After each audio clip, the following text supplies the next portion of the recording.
Can someone please tell me why this spin-off fighting game for the Game Boy Advance has one of the best stories in the Sonic series?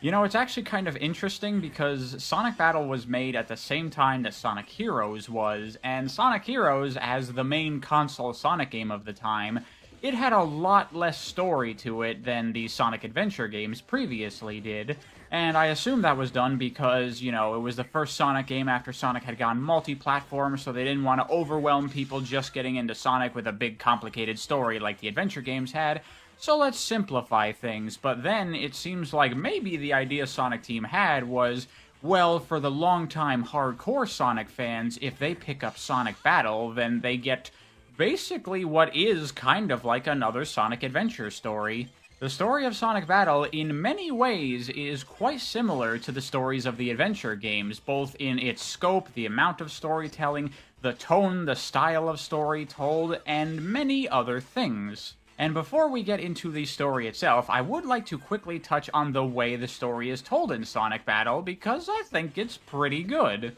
Obviously, as a Game Boy Advance game, big fancy 3D animated cutscenes with voice acting is out of the question, so what they opted for instead was that the majority of the story is told with these visual novel sequences, and this is a pretty common thing for a lot of, you know, smaller budget games that try to have a lot of story. They'll use VN sequences in order to get the story across. But most of the time, these are very kind of like, I don't know, in a lot of games where they're not super engaging and you don't really care that much. You can tell that it was kind of just a thing cheaply thrown together to tell a story in some way. But actually, in the case of Sonic Battle, I think that the VN sequences here are some of the best I've ever seen from a game that's not just like a dedicated visual novel or an RPG or something like that, because these VN sequences are actually fairly engaging, I would say. First of all, the character art quality is insanely high. The sprite art in this game is super duper good, and the general art style with those hard, jagged lines of the Sonic Battle look, it is really, really cool looking. It's honestly like some of the best these characters have ever looked with their Uwakawa designs. And so you're looking at this really nice character artwork the whole time, and there's a lot of nice little things that they do with the VN sequences to make it a little bit more engaging than it could be otherwise. You know, anytime a character changes expression, they spin the sprite around a little bit instead of just having it, like, change to the other sprite. They have effects that occasionally crop up, they move sprites around, they throw up to multiple character sprites up on the screen at the same time. They have the sprites turn around, again, by flipping the sprite around. If they're, like, talking to the character on their left, they actually turn to look at the character on their left. They have little effects for when characters are, like, hitting each other or whatever. Characters start, like, shaking when things are happening. There's a good use of sound effects and stuff to convey everything. As far as VN sequences go in a small little handheld game that for some reason has a heavy amount of story, this is pretty effective. I respect the effort put into this to try to make these sequences of just text and character portraits as engaging as possible. As someone that actually reads and enjoys visual novels, I think this is a pretty fair effort for a game that's not just a straight-up visual novel. You know, it's not the greatest thing in the world. It doesn't compare to, like, Ace Attorney or Persona or Valkyria Chronicles or something like that. But for a frickin' Sonic fighting game whatever, it's not bad. And another thing I would like to cover before we get into the story is the hub world in this game, because that's a thing when you're playing through the story mode, is there's a little hub that you can walk around, very similar to what's in Sonic Adventure. Like I said, in multiple ways, the story of Sonic Battle is very reminiscent of the adventure games, and this is one of them. It kind of gives you this feel of actually, like, being in a place and walking around, and it gives you a sense of geography that you can know where things are relative to the story context. It definitely helps out in making this feel more like a world. And at the same time, I would actually kind of argue that this is a bit better than the Sonic Adventure Hub world, because there's nothing here that's like a giant pointless time waster. It really is effectively just a menu of a bunch of points to click on, so you can very quickly go from one sequence to another, and it really doesn't take any time at all. yet you still get that feeling of walking around a town, so that is pretty good. But that's enough with all that stuff out of the way. Now let's actually start talking about the story of Sonic Battle. And our story begins with Eggman and some mysterious new robot character that we have never seen previously in the Sonic series. And Eggman is very frustrated and upset at this robot for doing absolutely nothing and being entirely useless. And he is especially frustrated about this because he put a Chaos Emerald inside this thing, and it just took it and is doing nothing with it. Obviously, Eggman was up to something with this robot, but it has not gone well, and in his typical childish personality, he is throwing a temper tantrum over that fact. So much so that Eggman decides to just throw away this useless piece of junk, as he's already used its data to make copies of it that are actually useful, so he doesn't even need this thing anymore. So that functions as our brief prologue to get the ball rolling, but now we get a little bit of narration telling us that the story is really about to begin. And I'm highlighting this because it says one thing here that is a little bit strange to me, which it says that the setting of this game is Emerald Town, where Sonic and his friends live. And that is very strange to me. Because, you know, Sonic doesn't live anywhere, and, like, Sonic's friends live all over the place, presumably, because he's always traveling around the world. Like, when I saw Amy in Sonic CD, I didn't think, oh yeah, she just lives a block away from Tails, obviously. This is a very strange and questionable thing about Sonic Battle, and in fact, there are many things about this game in terms of continuity that is extremely questionable to me, and we'll get into more of those as we keep going. But for now, let's just continue on with the story. So Sonic is hanging out in Emerald Town doing his thing, and while down by the beach, he finds the same robot that Eggman just tossed away. Not exactly sure how this ended up at the beach, but whatever. Sonic finds this robot and sees that it's basically incapable of doing anything, and for whatever reason, he's very, like, sympathetic towards this robot, where he's like, oh hey, are you alright? Like, immediately he assumes this is an Eggman robot, which is a pretty natural assumption considering he makes all the robots. And instead of just not caring about it or wanting to destroy it or whatever, Sonic is like, oh, what's wrong with this thing? It's very, like, strange and kind of forced behavior for Sonic just to get the ball rolling.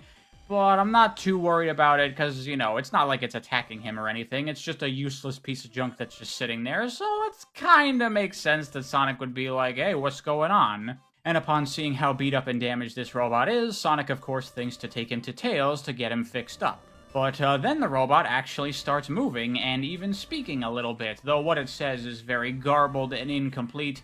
Something about showing power, obeying, conquering all, something going on, but it's obviously very, very broken up. Sonic doesn't really understand what it said beyond the show power thing, and so Sonic does something, and I guess that functions as a display of his power, because something very strange happens to the robot. Sonic's not exactly sure what it is, but something happened, and so he decides that he really needs to get this thing to Tails before it blows up or something. And as Sonic leaves with this robot, we cut over to Rouge, who must have been watching from a distance. She apparently must have been looking for this robot, as she says that she's too late and that the robot has already formed a link with Sonic, giving us a little bit of a tease of what just happened there with the robot. But Rouge says that this little setback isn't going to stop her from achieving her goals. Back over to Sonic now, he heads over to Tails' place, and this is where we learn that Tails is just as much of a narcissist as Eggman is, apparently, because he lives in a house in the shape of his own fucking head. What the heck? I mean, obviously this was just done so you could clearly and easily identify Tails' house in the hub, but oh my god, something this on the nose and ridiculous is just like, what the hell? Interesting choice, but I guess whatever. Anyway, before arriving at Tails' house, Sonic and the robot run into Shadow. Shadow tries to talk to the robot, but gets no response from it, and so he assumes that it must have already made a link. Already we're talking about that link thing again that Rouge mentioned. But in Shadow's case, since it's already made a link, Shadow decides that the best course of action is to destroy this robot for whatever reason. There's a whole lot of stuff here going on, and we have no idea what it is yet, you know, building the mystery. What's going on with this robot? Why is everybody after it? But of course, Sonic isn't going to let Shadow just destroy this robot for unknown reasons, and so he puts up a fight and Shadow backs off for now, claiming that he's not fully recovered his power yet. Sounds like John's to me. So Shadow takes off, and then Sonic meets up with Tails and asks him if he can fix up the robot. And then we head over to Tails' lab, which, by the way, some of you familiar with the story might know that I just skipped over something here. I'm gonna be skipping a lot of stuff, actually, in this story, because as this is a fighting game, there is a lot of stuff that happens in the story that is totally pointless and completely irrelevant and only exists in order to get characters to fight with each other. And so, because those don't actually forward the story at all or do anything important, I'm just gonna skim over a lot of that stuff and just focus on the things that actually move the story forward. So once at Tails' lab, Sonic encounters a robot that looks just like the one that he found at the beach. And it tries to attack him, but he manages to take care of that, and then he meets up with Tails and the robot in his lab. Tails says that he saw on the news that there's a robot that looks just like the one Sonic has that's been robbing jewelry stores and such. Sonic says that he just took care of that robot, but he wonders if there might actually be multiple of these things. And so naturally we have some robots, presumably created by Eggman, robbing jewelry stores. You could probably guess what's going on here. So anyway, after Tails has conducted some tests on this robot, he has discovered two important things about it. Which is that one, it is powered by Chaos Emeralds, and the more Chaos Emeralds it gets, then the more powerful it becomes, and the more capable of speech it also becomes.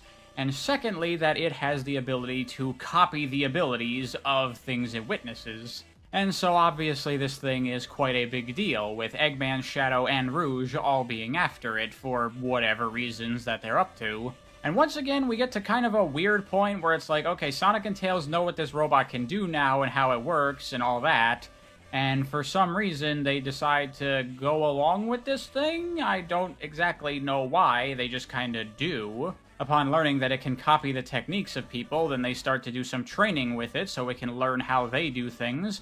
And they also decide, hey, let's go start looking for a Chaos Emerald to put in this robot that we barely know anything about. And so Sonic and Tails decide to go see Knuckles, as apparently he already has a Chaos Emerald right now, along with Emerald, which is the name that Sonic decided to give the robot, as, you know, it's powered by Chaos Emeralds, and so Emerald is its name. Not exactly the most clever thing in the world, but whatever, I don't really care. And so Sonic and the gang head up to the Holy Summit, where Knuckles lives, apparently. This is another one of those weird things where I'm like, what's happening with the continuity? What the fuck is this Holy Summit thing? I'm sorry, hello, what? Where's Angel Island? You know, the place where Knuckles lives, where he guards the Master Emerald? Is this Holy Summit place supposed to be Angel Island? How come you can just walk to it? What's going on? This is one of those things where you can clearly tell that they just kind of fudge things in order to make it work for the context of this game and the story they're trying to tell here. Because if Knuckles was on Angel Island, then it wouldn't really be possible for many characters to go see him because of how difficult and out of the way it would be to get there. You know, we'd have to have a whole sequence right now where we have to get to the tornado and fly to Angel Island, wherever the hell that is right now, and blah blah blah. And so, we just invent this Holy Summit place, and Knuckles lives here now. Where is this? What's going on? Don't think about it. Yeah, this is definitely one of the things about Sonic Battle's story that I'm not a very big fan of. I mean, continuity has been a problem in the Sonic series from the very beginning, but this is one of those games that makes, like, no effort to have anything that resembles continuity whatsoever, while at the same time also clearly requiring continuity, as it is to get to the tornado. At first, Sonic and Tails are like, yo, has been a problem in the Sonic series from the very beginning, but this is one of those games that makes, like, no effort to have anything that resembles continuity whatsoever, while at the same time also clearly requiring continuity, as it is built off of previous things. For example, as Sonic and the gang are heading over to Knuckles, they run into Gamma. Oh my god, Gamma is back? What the heck's going on? At first, Sonic and Tails are like, yo, Gamma, long time no see, which is a little weird because the last time they saw Gamma was when they had a fight with him on the egg carrier. They didn't actually see Gamma, like, save all the other robots and all that stuff, so they didn't really know that he turned into a good guy at the end of his story. But whatever. So they're excited for this reunion to see Gamma again, but Gamma just immediately starts attacking them. But after fending off Gamma, it retreats, and Sonic makes the assumption that that isn't the same Gamma as the one they knew before. We'll talk more about Gamma a little bit later on. So anyway, the gang heads over to Knuckles' house, which is another kind of weird thing if you ask me. I didn't really ever picture Knuckles as the type to live in a house, but whatever. And so they ask Knuckles if they can have his Chaos Emerald, and he immediately reacts upon seeing Emerald as like, oh my god, that's the robot on the news that's been robbing a bunch of jewelry stores and stuff.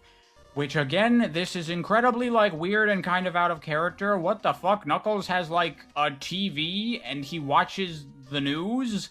I'm sorry, what now? Like, Knuckles has never been a character to ever give a shit about technology, ever, before, but apparently he's got a nice fucking living room setup in his cave over here. But then also, the fact that he would watch the news at all is so wrong for Knuckles. He is very clearly, like, an ignorant by choice kind of character, where he really doesn't give a fuck about what's going on around the rest of the world. All he cares about is that the Master Emerald is safe.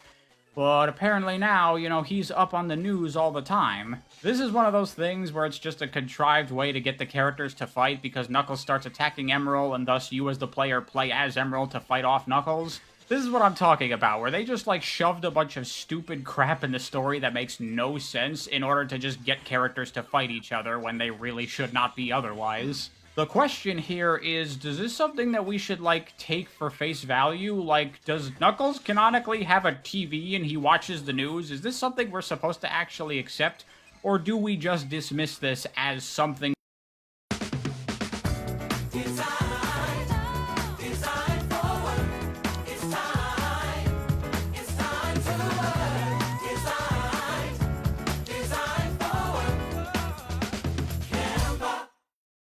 Cuaca panas, macet-macetan di jalan, capek kerja seharian.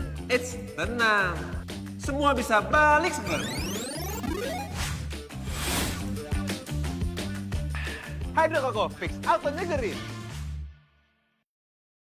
Contrived that they BS together to explain why Knuckles wants to fight Emerald. I don't know, that's up to you, I guess. Personally, I mean, I don't know, the fucking series is a giant fucking mess anyway, continuity-wise, so sure, why not? Knuckles fucking loves watching the news, who cares? Anyway, after Knuckles gets some sense beat into him, then he goes and gives the crew his Chaos Emerald, and they put it in Emerald. This awakens him to a little bit more of his power, and enables Emerald to start speaking a little bit. And what he has to say is not worrisome at all.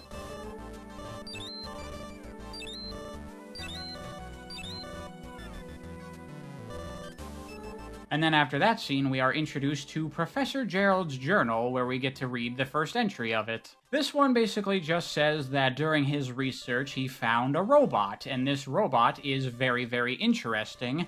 It apparently comes from some ancient civilization. Gerald managed to discover that this robot can interact with the Chaos Emeralds in some way, and he starts to wonder if it's possible that this robot has anything to do with what wiped out this ancient civilization long ago. Ooh, building the mystery. And then we get the credits, because another way that Sonic Battle's story is similar to the adventure games is that it is told in individual character stories. Though this game does it quite a bit differently than any other Sonic game, because this game, instead of it just being multiple different stories happening at the same time and we see it from different perspectives, this actually, each new character story takes place after the last one, and so you just continue going forward with each individual character story. And I gotta say, I actually find this to be probably the best version of this multiple character stories thing that they've ever done in the series, because it means you never have to go over scenes you've already seen again and see story elements and cutscenes that have already happened. Instead, the story is always moving forward, and we're just swapping to what character we're following. But additionally, Sonic Battle also does its structure a little bit differently in that this game's story is very episodic in the way it's told. Each individual character story kind of has a little bit of its own beginning and ending, while it's also pushing the main story forward little by little. It almost kind of feels like you're watching a TV show, like a season of a show, and every single episode is its own contained thing that's moving things along slowly toward the ending. And I gotta say, I actually think it's a really effective structure. In this first episode, if we want to look at it that way, This is basically putting all of the pieces in place, setting up what's going on. We have this robot, the mystery surrounding what it is and how it works and all that. Why are all these characters after it? It gets Chaos Emeralds and it gives it power, all that stuff. There's clearly some things going on. Gamma was obviously sent by Eggman for some sort of reason to apprehend this robot. There's things going on here. I mean, hell, we're even getting Professor Gerald involved in this story, too. What exactly it is, well, you're gonna have to tune into the next episode to find that out. And the second character story that we start on is Tails, as you would probably expect. It's some time later since Sonic and Tails put that Chaos Emerald into Emerald, and now he's able to speak, although in very, very limited amounts. He can basically only parrot 1 or 2 words at a time, just repeating them. But, that's better than not being able to say anything like he was before. Anyway, Tails wants to run some additional tests on Emerald to find out some more stuff about him, and so he tries to bring Emerald with him to run some more tests, but Emerald completely ignores Tails at first. It's not until Sonic tells Emerald to listen to what Tails says that he actually starts to comply. This, as it turns out, is something fairly important.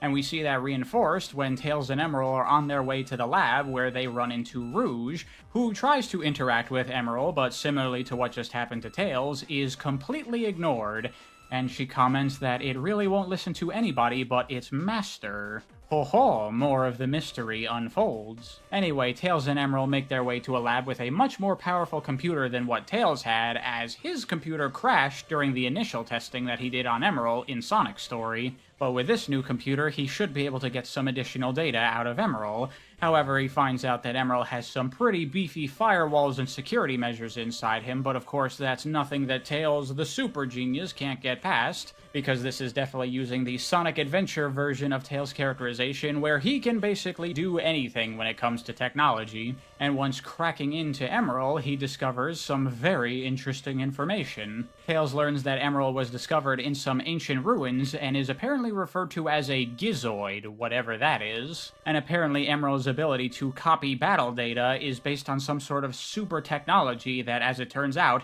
has no limitation and can grow indefinitely. However, this can cause a problem where after being fed enough data about weaponry and fighting and battle and such, Emerald's system can actually overload and cause it to go out of control. And there's a mention of some experiments done by Professor Gerald with Emerald, and apparently something that went very wrong that led to some kind of mysterious disappearance. So now we have a little bit clearer of an idea of what Emerald is. Emerald is some sort of weapon created long ago by some ancient civilization. Obviously, Gerald did some experiments with it, and those probably ended up having it go out of control, causing some sort of crisis.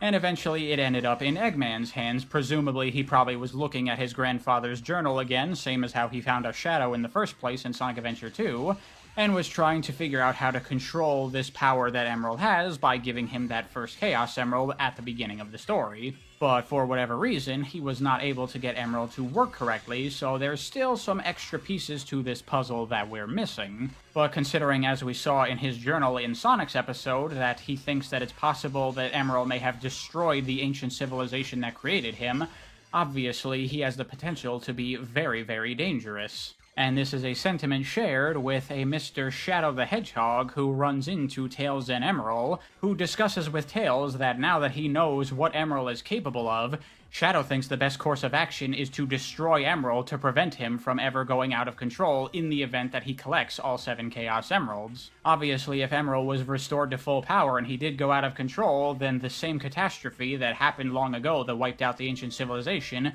could occur again, and Shadow wants to avoid this as he's already seen his fair share of tragedies due to scientific creations going out of control.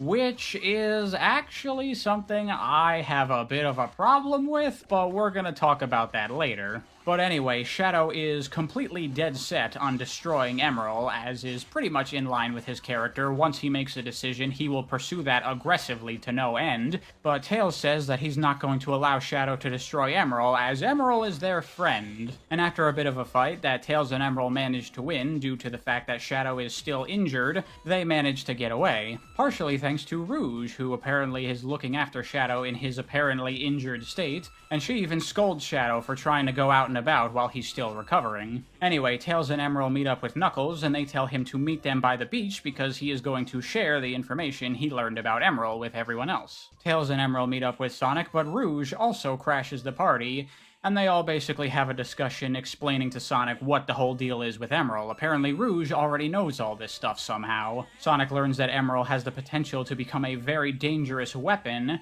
but Rouge also explains that it is possible, once all 7 Chaos Emeralds are collected and inserted into Emerald, that they can reset his data and turn him into a normal robot. Rouge already has some data on what Emerald is, so I guess she knows that somehow, but she doesn't exactly know how to reset Emerald, just that it's possible. And so with that, our characters now have their goal: give Emerald all 7 Chaos Emeralds and reset him so he is no longer a potentially dangerous weapon, and he can just be their friend. Now, of course, with Rouge being Rouge, Sonic has to wonder what's in it for her for helping them out with sharing all this information. And Rouge has a very appropriate, like, "How rude, you think that I only do things for my own benefit?" And Sonic's like, "Yes." And she gives this whole spiel about how, well, Eggman is after Emerald, and if he manages to get his hands on them, then he could take over the world, and obviously that's gonna make her whole jewel thief gig much more difficult, and obviously that's a whole bunch of bullshit. But considering that Rouge helped out Tails earlier in this episode, then it's like, okay, we're willing to believe you in this instance. But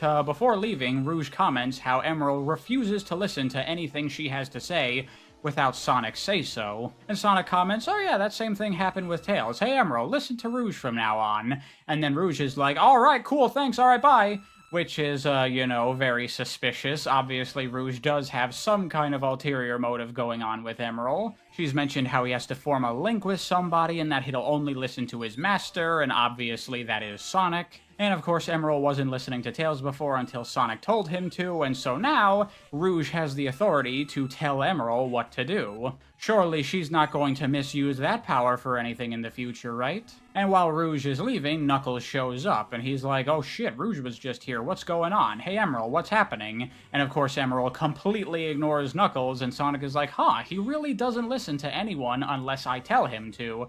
Hey Emerald, ignore Knuckles, don't listen to him." And this leads to a very amusing scene where Emerald is just yelling, "Ignore, ignore," and Knuckles is like, "Ah, fuck you, Sonic," and they have a little bit of a fight. Very fun, classic Sonic and Knuckles button head moment there, and then Tails is just like, "Guys." This is one of the strengths of Sonic Battle's story. It gets a lot of the character interactions really, really right. And that is the end of Tails' story right there, but once again, we end on a little journal from Gerald. Although we don't really learn too much new in this one, it's basically Gerald discovering the same things that we discovered throughout this story, that he's an ancient weapon capable of copying data and stuff like that he did in fact wipe out the ancient civilization from long ago, and that he can potentially continue to copy data indefinitely. And Gerald laments that he has discovered a very dangerous weapon. Now that we're done with Tails' story, another quick thing I want to comment on with the story of this game is I like how it's very different than your typical Sonic story, and that it's almost kind of like a bit of like a slice of life kind of thing. You know, the story of pretty much every other Sonic game has Eggman's doing a thing, and we have to go stop him, and we go on a big epic adventure or whatever. But this time around, it's kind of just like the characters doing their daily life stuff, which is very different, and it's kind of cool. We get the sorts of character interactions here that we don't normally see typically in most Sonic stories because we're focused on pushing the main plot forward all the time. But the fact that this game's story takes place over the course of what seems like multiple weeks, it gives us this feeling of just like hanging out with these characters in a way that you don't really get in any other Sonic story. You know, the way this episode ends, it feels so like appropriate as the ending of a cartoony TV show like the Sonic series would be. After all the tension and discovering the mysteries and all that stuff, then we end on a little gag of Sonic and Knuckles butting heads with each other. I'm a really big fan of the episodic story structure that Sonic Battle is taking here. I think it really works. Now, the next character story we go to is Rouge, and her story actually begins a little bit before Sonic's story did. It opens up with the President giving Rouge orders to recover the Gizoid that was stolen by Eggman. The President gives Rouge access to a government computer so she can do some research on the subject. But of course all Rouge can think is, ooh, now that she has access to this super fancy computer, she can look up all types of stuff and how to find where hidden treasures are, how to rob banks, find jewelry, all that kind of stuff. You know, Rouge is Rouge after all. The whole government agent thing is kind of just the side gig because they pay her well in jewelry. But before any of that, she does have to get this mission done, but while she is looking up some information on Emerald, she finds that this information is already being accessed by someone else on the system, who it turns out is Eggman hacking into the government's network. She manages to trace where he's hacking them from and track him down, where we learn that Eggman has been doing some extra research on Emerald after throwing him out, where he's like, oh, that's how I'm supposed to make it work. Oh, I'm an idiot. I shouldn't have thrown that out before. And then Rouge shows up and she's like, yo, Eggman, government wants their robot back. And he's like, I already tossed that thing out at the beach. It wouldn't listen to anything I said anyway, and in fact, I've already built much better robots based on it, with E1215, or Phi. I think it's Phi, I'm not 100% sure. I'm gonna call it Phi. And this is kind of an interesting little detail here, that this is an E100 robot, E121, which means that we're pretty close to the end of the line, considering, you know, Omega E123 was the final model of the E100 series. That's a nice little extra detail there. They didn't have to make this an E100 robot, but they wanted to try to make it fit with the rest of the Sonic universe. I like that. Although for the super nerds out there, E121 is actually mislabeled with its Greek letter, because the E100 robots from Sonic Adventure were one off from their number associated with the letter. Gamma, for example, Gamma is the third letter in the Greek alphabet, but he was E102. And that's because in Sonic Adventure, E100 was technically Alpha in that game, and so everything was off by 1. But Phi is actually the 21st letter in the Greek alphabet, so somebody forgot what the naming scheme is supposed to be for the E100 robots. Anyway, Eggman explains that Phi here is powered by Chaos Emerald shards, made of Chaos Emeralds that he crushed and broke into multiple pieces, which is kind of just like a weird little detail that they just throw out there, like, oh yeah, by the way, this thing's powered by Chaos Emerald shards, and you can just break Chaos Emeralds into pieces, and it's no big deal, apparently. What the fuck? Like, the Master Emerald breaking into pieces was like a huge deal in the adventure games, but this is apparently, no problem, whatever, who cares? Kind of a weird thing that they just throw out there. Anyway, Rouge manages to destroy this Phi, as this is only E121 Phi number 1, and it turns out Eggman has many, many E121 Phis. But anyway, Rouge takes the Chaos Emerald shard that was inside this Phi, and then Eggman makes his escape. Now with Eggman no longer hacking the government computer, Rouge can check out that data about the Gizoid, and this is basically where she just learns everything that Tails learned in the previous chapter, as well as some additional things. This is where Rouge learns that the Gizoid will form a link with anyone that gives it a display of power, and that's what Sonic did when he first met Emerald, and that is why Emerald has latched onto Sonic and made the link with him. Thus, that is why Sonic is Emerald's master. And Rouge also learns that the master can give anyone else the ability to command the Gizoid if it orders it to follow their orders, which then explains things up to this point. I mean, it's not too hard to figure out, but there you go. And this is where we learn Rouge's motivation for being after Emerald this whole point, beyond just the fact that she's trying to get it for the government. She is actually starting to think that, ooh, I can train this thing to become the ultimate thief, and then together we can steal all the jewels in the world. Which, like, I know Rouge is a jewel thief and all that, but this seems kinda stupid and weird for her kind of character. But whatever, who cares? Like I said, this is kind of those sorts of things that just exist in order to give Rouge a story to play through in this game, so this is her weird, forced motivation for wanting Emerald. It's really just an excuse for Emerald to spend a lot of time with Rouge so you can, as the player, learn her moves and stuff. So anyway, now Rouge heads down to the beach where Eggman mentioned he left Emerald, and this is where she witnesses Sonic forming the link with him. And so now that we're all caught up, we now jump forward to what's going on right now. At the end of the last episode, Sonic extended the command of Emerald over to Rouge, so now he'll listen to what she has to say.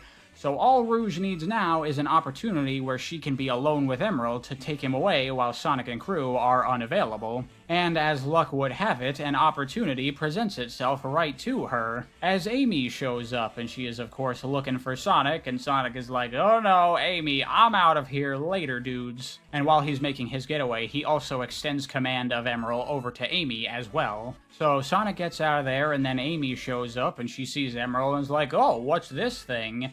And Tails, due to a very poor choice of words, explains that this is Sonic's little pet project. It's his baby. And this causes Amy to go into some kind of weird, bizarre stretch of logic where she thinks that, oh, this is Sonic's baby. This must be him practicing for when we're gonna have a baby. This must be a sign that Sonic is thinking that maybe it's time that we finally get married pretty soon. Oh my god, I'm so excited. And Tails is like, not exactly. And then Amy's like, what was that? And Tails is all, I'm gonna go find Sonic. Be right back, Amy. And so with just Amy and Emerald there, Amy says that, hey, Emerald, I'm your new mommy from now on. And this is where things get really fucking weird and stupid. But Rouge sees this as her opportunity that now Sonic and Tails are no longer there. She can easily take Emerald. Amy would be barely an obstacle at all. But of course Amy is like, excuse me, where do you think you're taking my baby boy? And Rouge is like, girl, there's something wrong with you. And of course a fight breaks out. And this is where I'm just gonna take some time to talk about this whole deal with Amy, cause a lot of people rightfully have issue with how Amy is written in this game. I mean, of course, Amy's love for Sonic has always been a thing, and treating it as a joke is nothing new for the Sonic games. You know, in Sonic Heroes, they basically made a joke out of Amy's feelings for Sonic as well.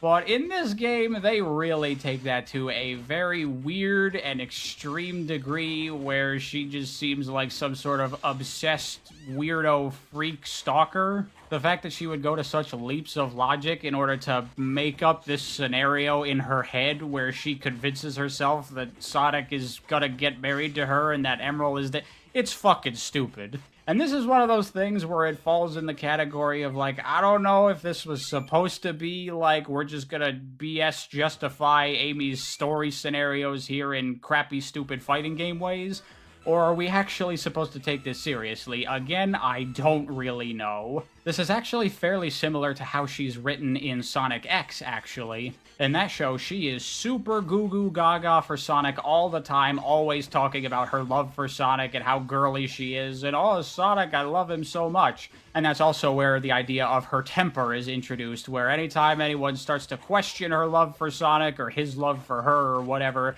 she gets all pissed and whatever, and that's not really been a part of Amy's character anytime previously to Sonic Battle and Sonic X. It did show up once as a joke in Sonic Heroes, but that's it.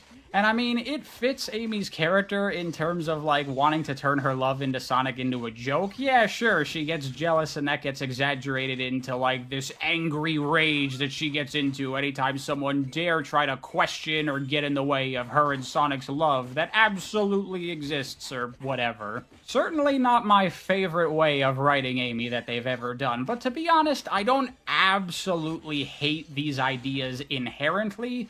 The issue is that things like Sonic X and Sonic Battle kind of reduce Amy's character to just that, whereas in other Sonic games, like Sonic Adventure 1, 2, and Heroes, Amy wasn't just the girl that's in love with Sonic. You know, there was more to her character than that.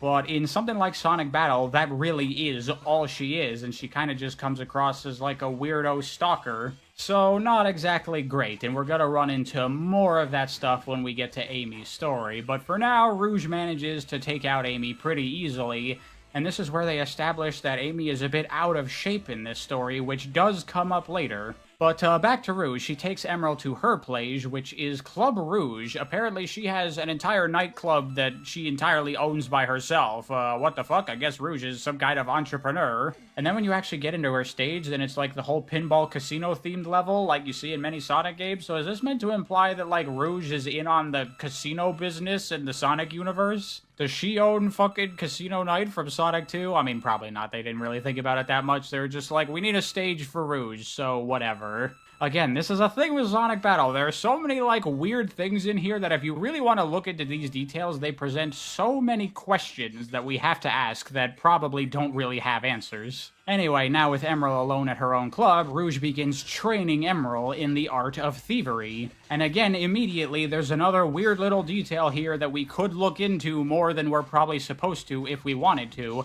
in that Rouge mentions that there are these guard robos that are like monochrome E100 robots that apparently Eggman sells as security robots to places, which is like, okay, I guess Eggman is a businessman that sells robots. I mean, if you were going to explain how Eggman has all the money and resources necessary to build all of his shit, then I guess sure, it makes sense that he would sell robots, that's kind of his specialty. But who the fuck would ever buy a robot from a guy that's literally tried to destroy the planet multiple times? Don't think about it, it's just a way for you to fight Gamma multiple times throughout the story. Or should we think about it? Should we actually acknowledge this as the canon way that Eggman makes his funding? I don't know. Make up your own headcanon. Anyway, after Rouge is done training Emerald in how to thieve, then she takes him to a store where they go to steal a Chaos Emerald. And here is where we see that they could not be bothered to make multicolored sprites for the Chaos Emeralds in this game, so they're all just green. Use your imagination and pretend this emerald is a different color. And everything is going great until Rouge gets her hands on that Chaos Emerald, and then Emerald has a very strange reaction where he's like, Chaos Emerald, more power, give it to me, and he just takes the emerald from her and puts it inside himself. This is the first time of many where Emerald is going to have some very strange behavior when a Chaos Emerald is around. Not too surprising, considering he's powered by Chaos Emerald, so it's probably part of his programming to actively seek them out when there's an emerald nearby. But of course Rouge is not okay with this. She's like, hey, you just took my fucking Chaos Emerald, motherfucker! And immediately upon incorporating this new emerald, Emerald is able to speak a little bit more with slightly more complex sentences. Now, instead of just saying one thing over and over, he can actually kind of speak a little bit, kind of like a small child would. And then Sonic, Tails, and Knuckles show up as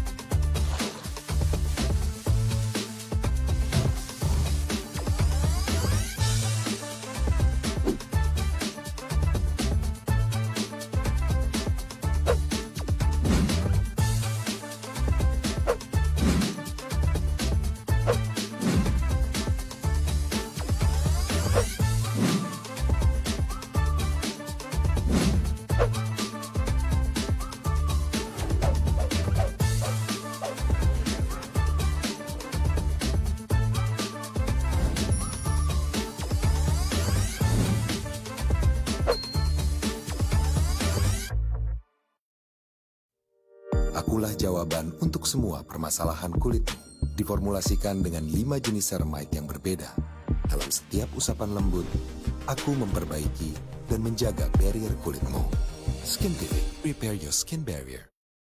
As after Rouge stole Emerald away, Tails met back up with Amy and is like, yo, what happened to Emerald? And so I'm gonna assume that they started to go on a search of like, hey everyone, look for Emerald, where is he? He's missing right now, Rouge stole him. And so now they confront her and they're like, hey, what the hell have you been doing with Emerald? You better not have messed with him at all. And then they start fighting, but Emerald is like, oh yeah, this is really fun, we're playing, because, you know, up to this point he's only been really training with Sonic and Tails and such, and to him they've kind of just talked about it as, you know, they're training, having a good time, having some fun, playing around, training him up and stuff. And now with Emerald's new childlike mind, then he just thinks that this is playing. But Sonic is all like, hey Emerald, like this is serious time now, and Emerald's like, serious? But he doesn't actually understand, and he just goes back to playing around and makes a whole commotion. And then Amy shows up and she's like, don't worry Sonic, I'm gonna make up for letting our son get stolen away. I'm gonna be a good mom. And he's like, what the fuck is she talking about? And then Rouge is like, you people are all insane. Fuck it, forget it, I don't even care anymore. Take the Chaos Emerald, whatever, I'm out of here, Jesus Christ. And that is the end of Rouge's story. Probably the stupidest one in terms of like Rouge's motivation, and everything that happens is fucking dumb. And it's really just an excuse for Emerald to spend a bunch of time with Rouge to learn moves from her and to collect the Chaos Emerald. What actually happens here is honestly pretty fucking irrelevant and stupid. And apparently Rouge has just completely stopped caring about her mission to recover the Gizoid for the president, cause she never gets back on that. And as for Gerald's journal this time, once again, we don't really learn anything too much new here. It's just Gerald doing some more experiments with Emerald to learn more of how he works, figuring out that he can mimic how you do things and how to form a link with him, and Gerald starts wondering, is there a way to form a new link with him in the event that Emerald were to form a link with an evil person who wants to misuse Emerald's capabilities? And we leave it on that. I know at the beginning I said that this is one of the best stories in the Sonic series, but so far it's not really seemed like anything special, but this is gonna be where things start to turn around a little bit. Now, the next episode is one of my favorite ones. This is Knuckles' chapter of the story, and it begins with Knuckles basically just thinking to himself, like, Emerald needs Chaos Emeralds to become more powerful, and he also becomes stronger by fighting and learning techniques from strong fighters. And for whatever reason, this really captivates Knuckles, and he's like, this is a warrior that needs training, and I have to be the one to train him. You know, Sonic can't properly build up Emerald's strength, it's gonna have to be me. Meanwhile, Eggman sends out a whole bunch of Fee robots to go hunt down Emerald. So Knuckles heads over to Tails' lab, where he meets Emerald and Tails there, and Knuckles is like, yo, Emerald, I'm gonna teach you how to really fight. And now, with a decent number of Chaos Emeralds, Emerald is able to properly respond to Knuckles. Although there's something interesting about his speech pattern that Tails remarks about here. Emerald, just like how he copies combat data from other people, he can only learn how to speak by copying things that other people have already said. And so he can only repeat what he's previously heard, and so the way Emerald speaks is basically an amalgamation of the way Sonic speaks and the way Tails speaks. So when talking to people right now, Emerald has a little bit of confusion in terms of how he's trying to convey things. Sometimes he'll come off with a bit of attitude, and other times he'll be a bit more polite. And sometimes both at the same time, as he mixes words he's heard together from Sonic and Tails.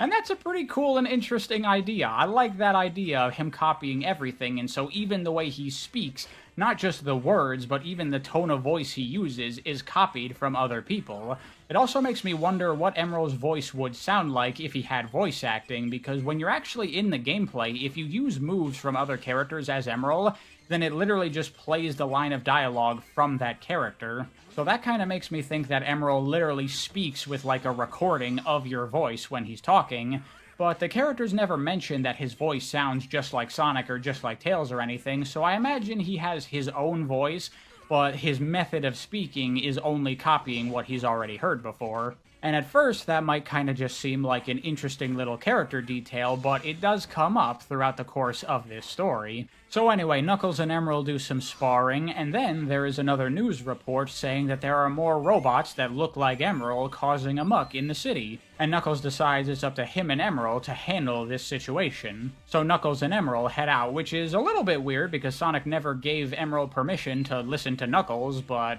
I guess whatever, maybe that happened off screen, or maybe with enough Chaos Emeralds, Emerald can now start to maybe make decisions for himself a little bit, I'm not exactly sure. But as they head out, Tails is like, oh god, those two together? I hope this ends up okay. On the way, Knuckles and Emerald run into Amy, and there's not really that much going on in this situation. It's kind of just more instances of establishing how Emerald is now speaking like Sonic. It's also worth mentioning here that this portion of the city is labeled as Central City, the city that Sonic Adventure 2 took place in. So if Amy lives here, then that makes me wonder about in Sonic Adventure 1 when she was in Station Square. Is that to imply that Station Square is the same city as Central City, or are they connected somehow? Or did they just say, fuck it, who cares, Amy lives in Central City now for this story because we don't actually give a shit? That's for you to decide. But the answer is the second one. But someone else they run into along the way is Gamma once again. Of course, he, like the Fees, is out to apprehend Emerald, and Knuckles and Emerald take him on, though not before Emerald makes a comment before the fight starts very similar to something Knuckles said earlier in the story. So it's not just Sonic and Tails that Emerald is copying his speech from, but also Knuckles as well. And after defeating Gamma, he retreats, and then Rouge shows up, and she basically explains the whole deal with Gamma in this game, that is not actually the same Gamma that was in Sonic Adventure 1. She explains that Eggman has been experimenting with robots powered with Chaos Emerald shards, and so she thinks that this Gamma is probably just reusing old parts from old robots that Eggman had lying around. And, I mean, I guess if you want to bring back Gamma, that's a fine way to do it, because it is essentially a different character that's just using the same appearance and name. But I don't know, I feel like we didn't really need to bring Gamma back. This could have just been a new Eggman robot or whatever. You know, they were originally going to bring Gamma back in Sonic Heroes, but they ultimately decided not to, and instead they created Omega for that game. And I think that was probably a better choice, considering that Gamma's entire story was about, you know, his death at the end. It seems like it kind of undermines it a little bit by just bringing him back, even though you're not technically bringing him back, but they also already did that with Shadow, and as it turns out, characters dying and then coming back in a way that kind of undermines their death is something we run into a couple of extra times in the Sonic series, if you catch my drift. This is again similar to the Sonic Heroes situation of like, well, Gamma's a Sonic character, so we gotta bring him back, but he's dead, so we gotta BS some way to make him come back. And it's like, no, you don't. You don't have to BS a way to make him come back because you could just not bring him back. Just leave him. We don't need to keep rehashing all these characters just because they were in previous Sonic games. But, you know, with a long-running franchise, the characters start to become a big draw, and so of course we're gonna bring characters back, even though it undermines the purpose of their character and really is inappropriate. Who cares? I do, but unfortunately, Sega/Sonic Team, whoever, does not. Not really a fan of that. They managed to make it work with Shadow, but the fact that they keep on doing it with even more characters, I don't like it. Anyway, Knuckles and Emerald make it to the portion of the city where the Fees were going nuts, and they start looking around. And so what ends up happening is that Knuckles and Emerald